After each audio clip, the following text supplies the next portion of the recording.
Why Men Love Bitches and Why Men Marry Bitches, by Sherry Argov. Introduction.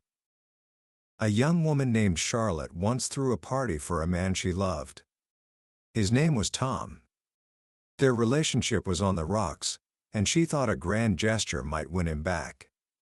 So, she planned an elaborate party on the beach, invited all his friends, and for the grand finale, she spent over $3,000 to hire 2 airplanes.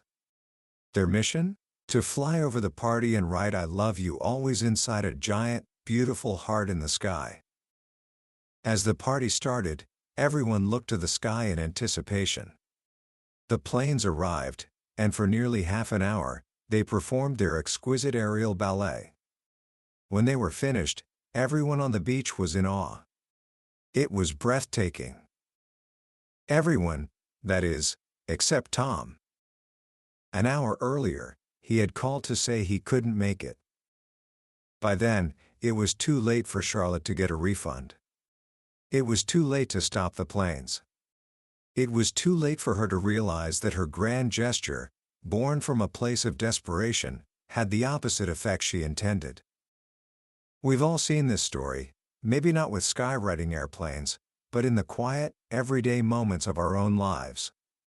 The story of the nice girl who gives everything, who tries so hard, who bends over backward to please a man, only to find herself alone, confused, and taken for granted. We're taught that being nice, agreeable, and accommodating is the way to win a person's heart. But what if that's wrong? What if the very things we're taught to do are the things that quietly kill a man's attraction and respect? Today, we're going to explore a set of ideas that turn the world of relationship advice on its head. We're diving into the work of Sherry Argov and her international best-selling books, Why Men Love Bitches, and its sequel, Why Men Marry Bitches. These books have sold millions of copies and have been translated into dozens of languages, sparking a global conversation for a simple reason: they offer a radically different perspective. Now, that word in the title, bitch. It's meant to be playful, tongue-in-cheek. Argov isn't talking about a woman who is cruel or mean-spirited. She's talking about a woman who is kind, yet strong. A woman who doesn't give up her life for a man. A woman who maintains her independence, who has a quiet dignity, and who isn't afraid to be without him. She calls this woman a dream girl. And by the end of our time together, you will understand the hidden psychological language of attraction and respect. You'll understand why a man is drawn not to the woman who serves him, but to the woman who challenges him. You'll learn why your self-respect is the single most magnetic quality you possess, and how holding on to it is the key not just to attracting a man, but to building a relationship where he cherishes you, respects you, and feels like the luckiest person in the world to be with you. This isn't about playing games, it's about understanding the game. Book summary.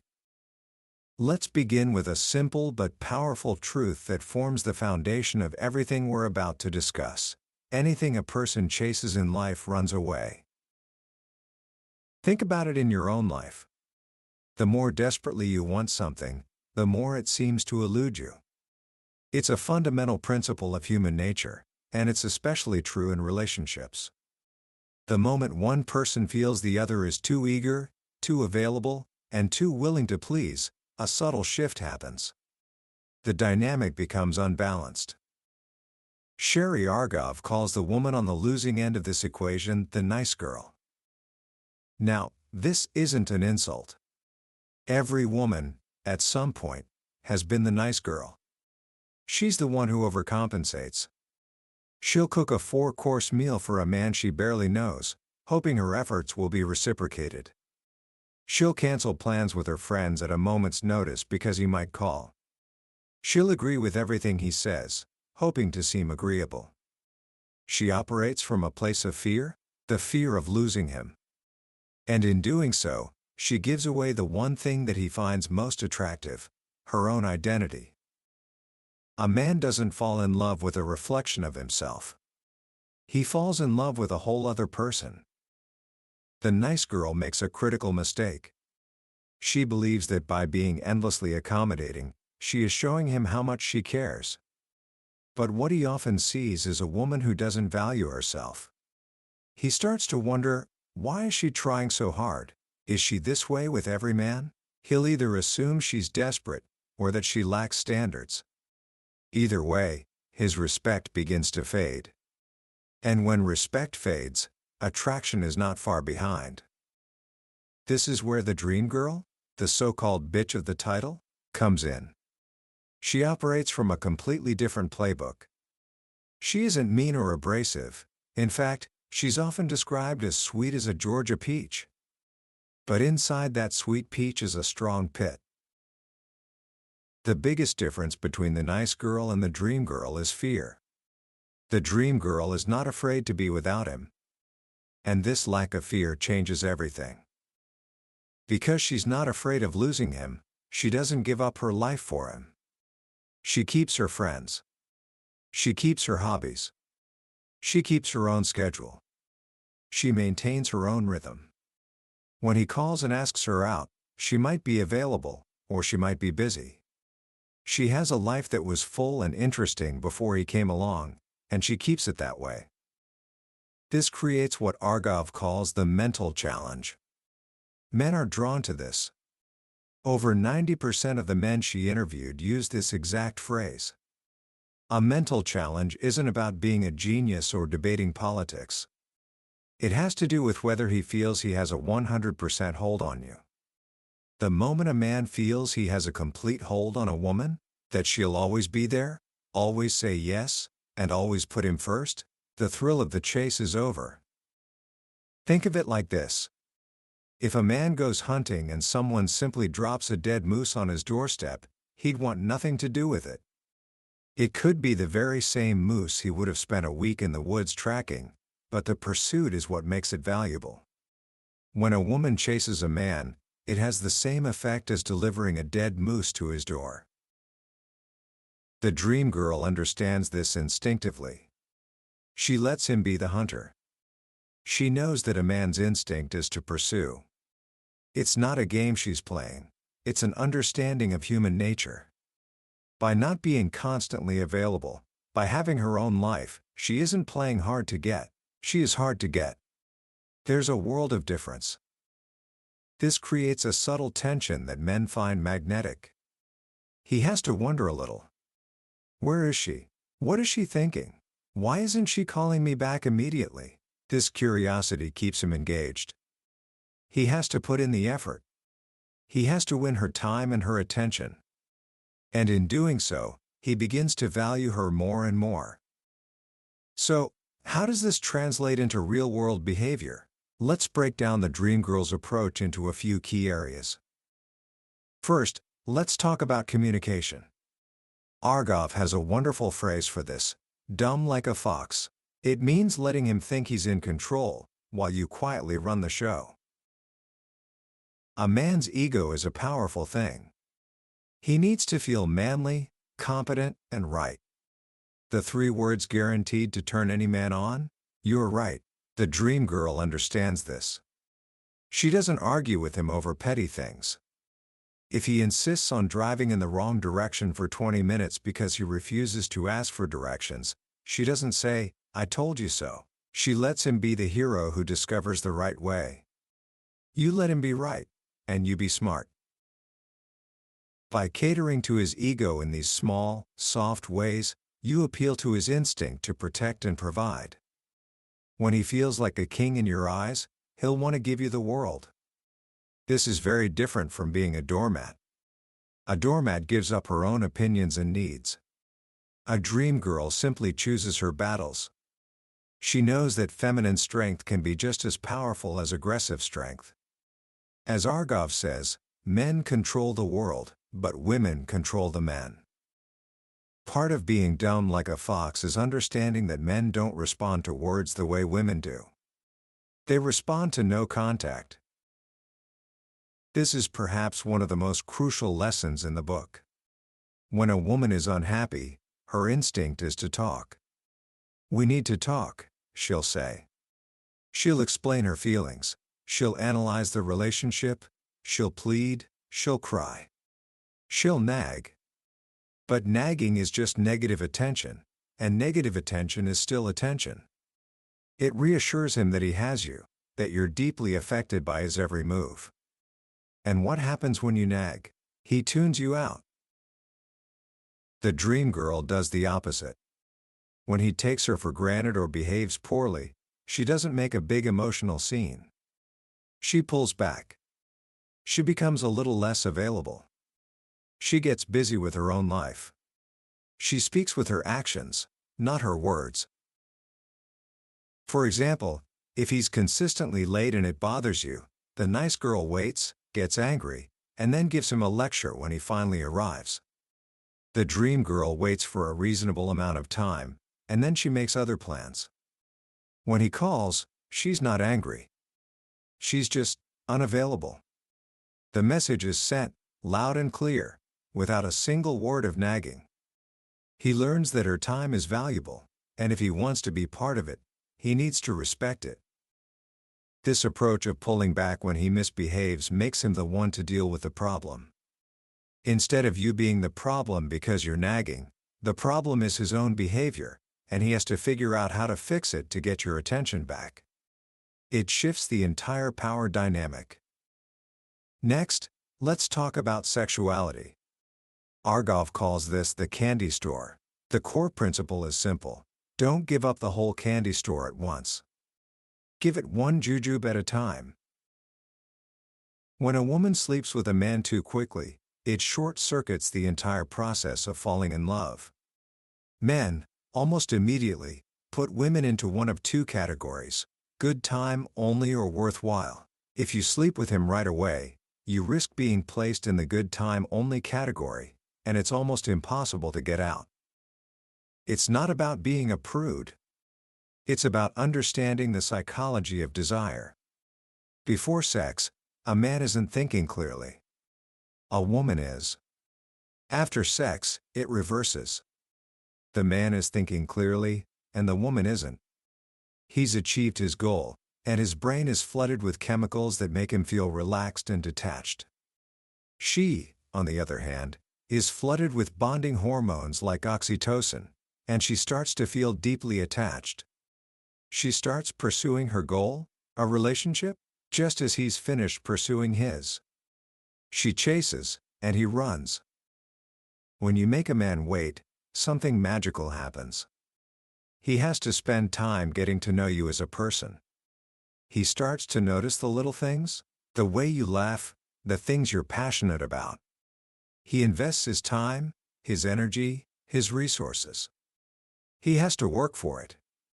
And because he works for it, he values it more. Argov says that when a man has to wait, he'll not only perceive the woman as more beautiful, but he'll also take the time to appreciate who she is. By not giving him what he wants up front, you become his girlfriend without him even realizing it. He's calling you, he's taking you out, he's thinking about you. He's in a relationship. The physical act becomes the confirmation of the bond, not the catalyst for it. This leads us to the crucial idea of independence, both emotional and financial. Argov calls this keeping your pink slip. Just like the pink slip is the certificate of ownership for a car, you must always hold the title to yourself. A man will never fully respect you as an equal partner unless you can stand on your own 2 feet. This doesn't mean you have to be a millionaire. It means you have the ability to take care of yourself, with or without him. When you are financially dependent on a man, he may begin to see you not as a partner, but as a responsibility, a little girl he has to take care of. And that feeling is the enemy of passion. He doesn't want to make love to his sister or his daughter. Your financial independence sends a powerful message: I am with you because I choose to be, not because I need to be. This is the essence of being an equal partner.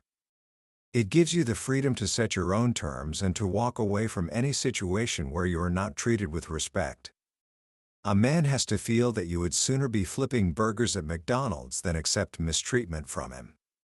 That knowledge, more than anything else, will keep his respect. The same is true for emotional independence. A dream girl doesn't lose herself in a relationship.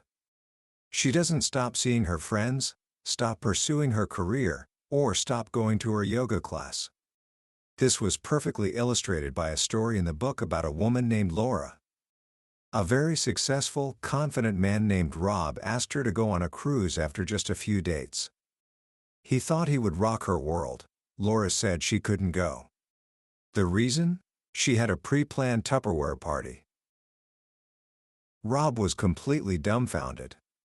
He couldn't believe she would pass up an exotic vacation with him for a Tupperware party. He was so intrigued, he ended up flying home from the cruise after just one day to see what she was up to. And sure enough, he found her at her party. He said, "From that point on, she had my full attention." What blew Rob's mind was that her own life, her own plans, meant more to her than dropping everything for him. She was content with her life, with or without him. And that made him work to become a part of it. A woman looks more secure in a man's eyes when he can't pull her away from her life, because she is content with her life. So, if these are the principles of attraction and respect, how do you get to a long-term commitment? How do you get to marriage? This is where the ideas from Why Men Marry Bitches come into play. And the secret is surprisingly simple. The exact same principles apply. A man doesn't marry a woman because she pressures him, gives him an ultimatum, or reminds him that her biological clock is ticking. He marries her for the very same reasons he was attracted to her in the first place: her strength, her independence, her dignity, and the fact that he never feels like he has a 100% hold on her. The biggest mistake a woman can make when she wants to get married is to have the talk. "Where's this going? I need to know if you're serious. I don't want to waste my time." When a woman says these things, a man's guard goes up. He feels coerced. He feels like he's just filling a position for husband. It no longer feels like his idea. And if it's not his idea, he will resist it with every fiber of his being. The bitch, the dream girl, understands this. She never hints about marriage. Instead, she hints about the removal of herself from the relationship. If a year or more has passed and the relationship isn't progressing, she doesn't give an ultimatum. She has a calm, matter-of-fact conversation. She might say something like, "I think the world of you, and I love the time we've spent together.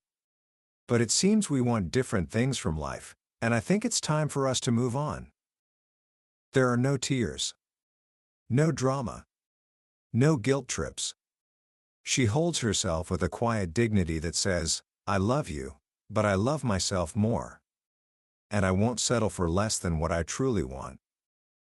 This is the ultimate test of her strength.